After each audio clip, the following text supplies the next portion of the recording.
Así avanzamos con el operativo Unidos en Solidaridad por Globovisión y vamos de inmediato a darle la bienvenida a un comunicador y escritor, Álvaro Pérez Catar, que estuvo trabajando con Telecinco de España, pero además con la emisora líder de aquí de Venezuela.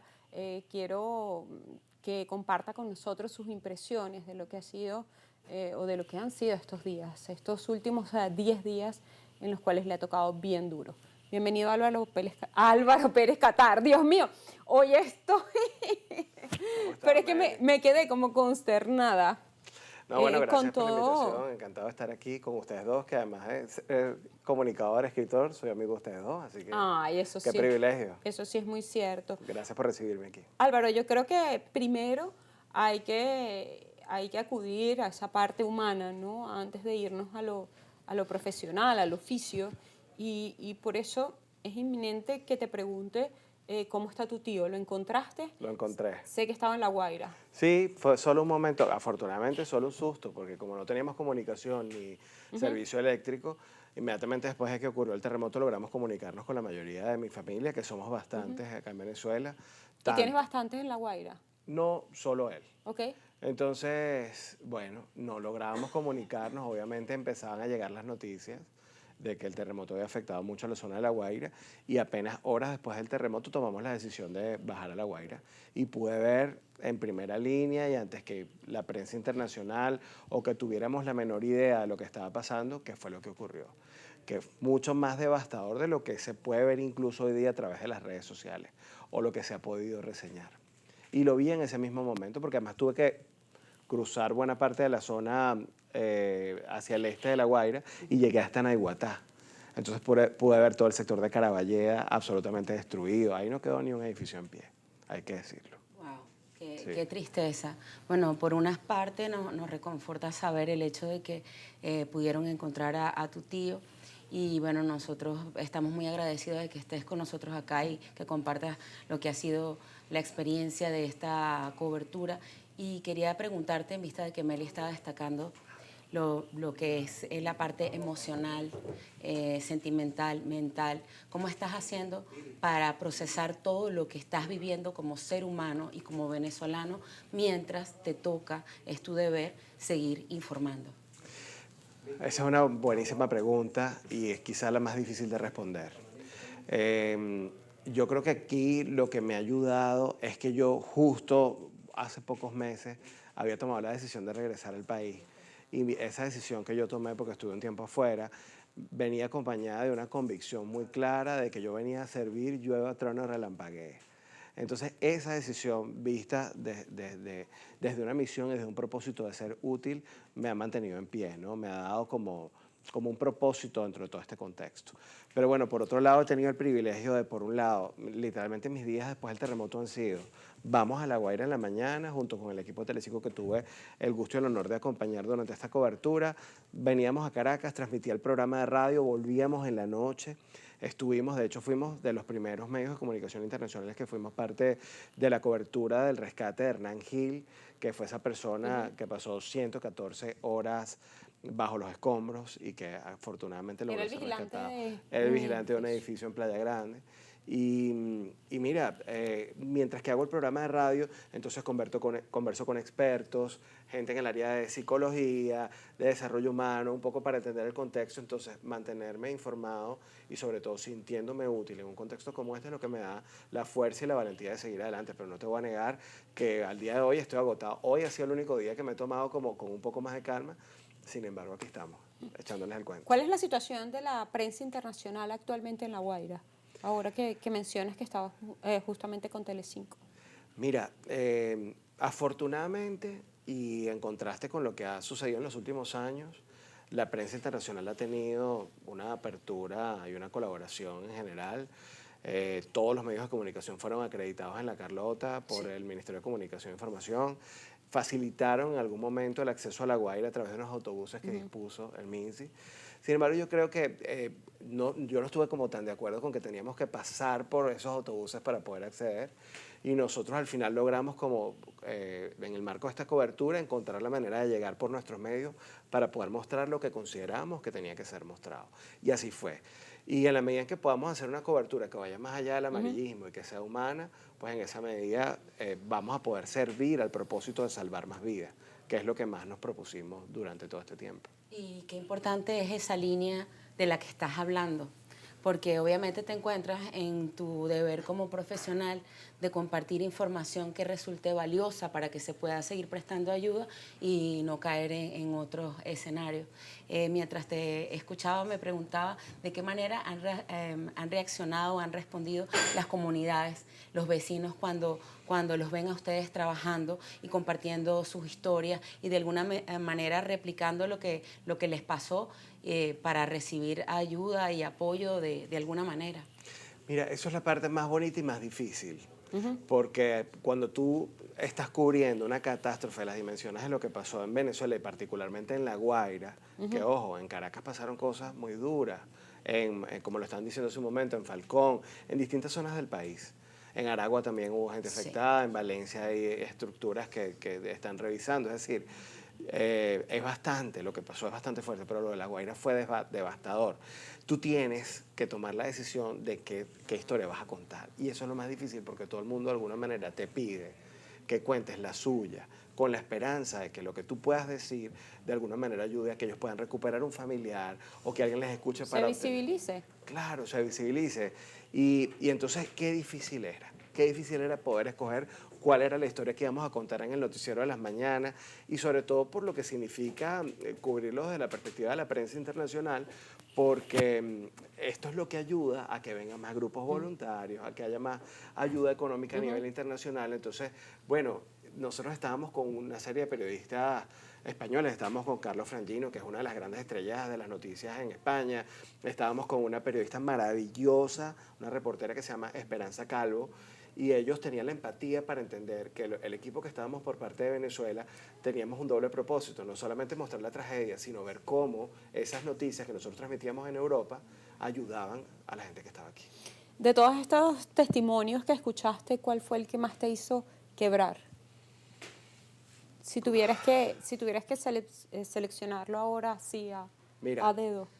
Hubo un momento, o sea, tú estás rodando por La Guaira y tú te encuentras una noticia en cada esquina. Claro, como estabas diciendo. Y hubo un momento en el que de repente íbamos de salida y vemos a un señor escribiendo en la pared, auxilio, aquí está muerta mi madre. Entonces, imagínate, o sea, era como tenemos que hablar con él, tenemos que ver cómo lo ayudamos y también tenemos que darle un abrazo a ese señor que está pasando por un momento tan duro, ¿no? Bueno, mira cómo es la vida, nosotros inmediatamente paramos el carro, nos bajamos con las cámaras, lo empezamos a entrevistar y en ese momento llegaron grupos de rescate y llegó la policía a atenderlo. Pero porque vieron que había algo que estaba pasando ahí, ¿no?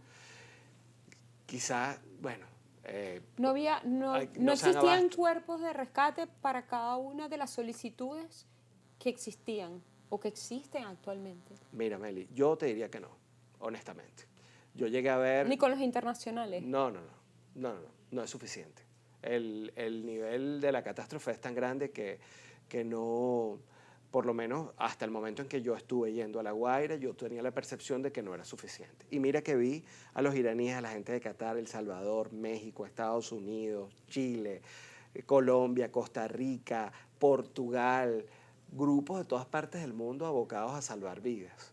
Pero la verdad, mira, les voy a contar una historia que nos pasó. Un día llegamos en la mañana, nos vamos a las 6 de la mañana para poder entrar a La Guaira sin ninguna complicación y pasamos por un edificio que está, o sea, una serie de 3 edificios que tienen como 15 pisos cada uno y están totalmente inclinados y toda la fachada caída se ve, era como una radiografía de los apartamentos.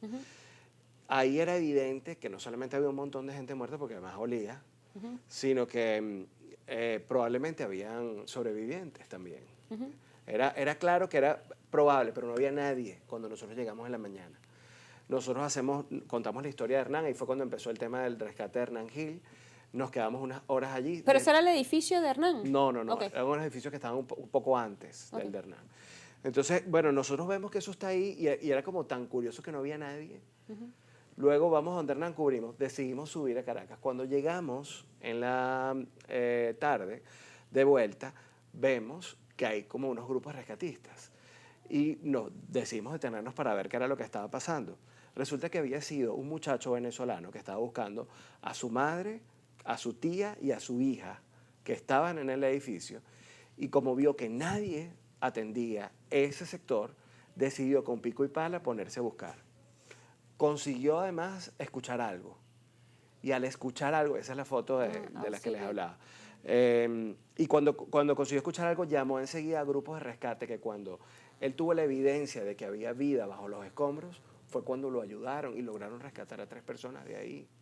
Pero si no está la voluntad de ese venezolano que decidió ir a tocar y a mirar debajo de los escombros, a lo mejor nadie se toma la molestia de hacerlo. Y no porque la gente no quiera, sino porque es que hay grande. demasiadas solicitudes, ¿no? Así es, así es. Yo me imagino que, no sé si hay un registro oficial, pero más o menos cuántos edificios existen colapsados en este momento. Mira, por ahí le escuché una cifra de que eran como 180. Yo creo que eso quedó cortísimo. O sea, lo que yo pude ver redomas completas de edificios caídos. Yo 880, dice Orlando. Bueno, mira, yo he escuchado como varias cifras, pero lo que se puede ver es mucho más evidente, el nivel de la catástrofe, que es mayor que lo que las cifras pueden señalar. Y yo sé que siempre tenemos que ceñirnos por las cifras oficiales. 189. Ajá, exacto. 189 destruidos. Desplomados y 880 colapsados. Yo creo que igual la cifra se queda corta. O sea, tú vas a Caraballeda, que además eran edificios bellísimos, súper modernos, y ahí no queda nada en pie. No quiero tampoco caer en un tema de especular. A lo mejor llega alguien y me dice ahorita, no, si hay uno en pie, pero la realidad es que la mayoría de los complejos, los que no están, están deteriorados. Y que no están habitables, porque Claro. No vas a estar en un único edificio cuando todo tu alrededor Está devastado. Así es, así Sí. es. Y hay otra cosa que me parece importante decir, ¿no? Depende de donde se cayó el edificio, tú puedes encontrar más o menos apoyo. Y aquí no estoy hablando de los grupos de rescate, incluso estoy hablando de las comunidades. Por ejemplo, nosotros hicimos un recorrido por todos los edificios desplomados en Caracas. Estuvimos en El Paraíso, estuvimos en San Bernardino y en Los Palos Grandes.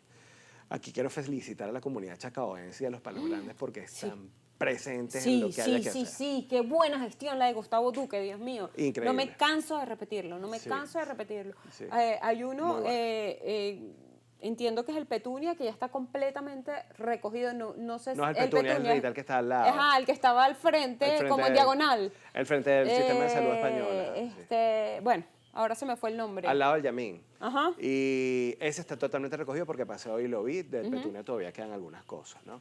Entonces, bueno, luego ves que los de San Bernardino necesitan un poquito más de apoyo, ¿no? Entonces estaban los voluntarios de la UCB y me decían, mira, necesitamos comer para poder seguir ayudando. Lógico. En La Guaira sí, mira, aprovechar la oportunidad de felicitar. El obelisco es el que está completamente recogido, el obelisco. Ok, aprovechar de felicitar a todas las personas que están haciendo labor voluntaria en La Guaira. A nosotros, que nosotros obviamente teníamos la producción, nuestras comidas, se nos acercaba cualquier cantidad de gente que necesitan, así como a los voluntarios, a los bomberos, al personal rescatista de los diferentes países. Hay eso, pero aún se sigue necesitando. A medida que pasan los días, baja la intensidad y hay que siempre tener muy presente que sobre todo en La Guaira, no solamente todavía existe la esperanza de que haya vidas. Hasta el día de hoy incluso han conseguido personas con vida. Sí, nos decía Gravata que encontraron a 2 niños hoy. Qué belleza. No, quería seguirte escuchando y luego formularte una pregunta. No, yo lo que quiero decir es que no podemos perder la esperanza incluso en estas circunstancias. Los grupos internacionales, si se tienen que ir los rescatistas porque tienen sus obligaciones y sus actividades en sus respectivos países, se les agradece el trabajo, pero nosotros tenemos que seguir comprometidos en el rescate de esas vidas. Todavía hay esperanza de encontrar personas. Así es. Álvaro, ¿cuál tú consideras es la mayor responsabilidad, el mayor compromiso que debería tener cualquier medio de comunicación social o cualquier persona con influencia en redes en estos momentos que estamos pasando? Bueno, primero pienso que, como los escuchaba decir al principio del programa, esto no hay que politizarlo, súper importante. Esto se trata de vidas y de seres humanos y tenemos que comprometernos con el rescate de ellos. No, me encantó eso que dijiste tú al principio también, de no convertir esto en tu propio reality show. Esto no se trata de ninguno de nosotros, sino de vidas, ¿no? Y luego yo creo que nosotros tenemos que ponernos a la altura de los acontecimientos, es decir, En el mundo del emprendimiento hay una palabra que se usa mucho, que es el pivote, ¿no? Nosotros comenzamos este año pensando que veníamos con una idea de una recuperación económica, de un país que va en una dirección. Este terremoto, tenemos que entender nosotros que viene no solamente removernos la tierra literal, sino también metafóricamente e internamente. Es decir, nosotros tenemos que poner nuestro trabajo al servicio de un país que hoy en día necesita más que nunca. Ya no se trata solamente de recuperación, sino de reconstrucción. Entonces es el momento incluso de reinventar nuestro propósito profesional en cualquier área en la que estemos. Yo, por ejemplo, lo tengo muy claro, desde que estoy haciendo este trabajo con los periodistas internacionales y también a través del circuito líder, donde hemos hecho un operativo especial de cobertura de esto, entiendo que la situación de Venezuela pasó, o sea, trasciende incluso nuestros intereses personales. Es momento de pensar en las vidas de las personas, ponernos al servicio de gente que no solamente perdió familiares, sino que perdieron sus trabajos, perdieron sus hogares, perdieron sus documentos, perdieron cosas tan básicas. Y el estar conscientes del privilegio que significa estar vivos, estar aquí, poder conversar en un canal de televisión. Eso es algo que mucha gente no tiene en este momento. Ya tenemos que finalizar la entrevista, Álvaro, pero quería un consejo, sé que eres coach ontológico. ¿De qué manera le recomendarías a esas personas que están pasando por un camino cuesta arriba en este instante, desde ese punto de vista de coach, para asumir su situación a partir de este momento? Yo creería que el mejor consejo que podemos dar es no subestimar la importancia de cuidar nuestra salud mental ante esto, ya sea que viviste una pérdida a partir del terremoto o que simplemente, digamos, estás viendo todo lo que está pasando, ¿no? Hay cualquier cantidad de redes de psicólogos que están ofreciendo ayuda y atención de forma gratuita. Hay que llamar por teléfono a esos psicólogos, hay que unirse en redes. Si no te gusta ir a terapia, entonces haz una red de amigos y conversa sobre lo que ha sido tu experiencia en el marco de esto, porque la simple conversación te va a ayudar a reinterpretar y sanar un momento tan duro. Tenemos que entender que los venezolanos estamos viviendo un estado de estrés crónico a partir de lo que pasó. Que esto nos cambió hasta, bueno, si tú pasas por el lugar donde estabas cuando viviste el terremoto, probablemente vas a revivir la experiencia. Total. Entonces, eso es parte de la salud mental y debemos procurar cuidarla y sostenerla, porque el país y las víctimas más fuertes de esta tragedia nos van a necesitar sanos.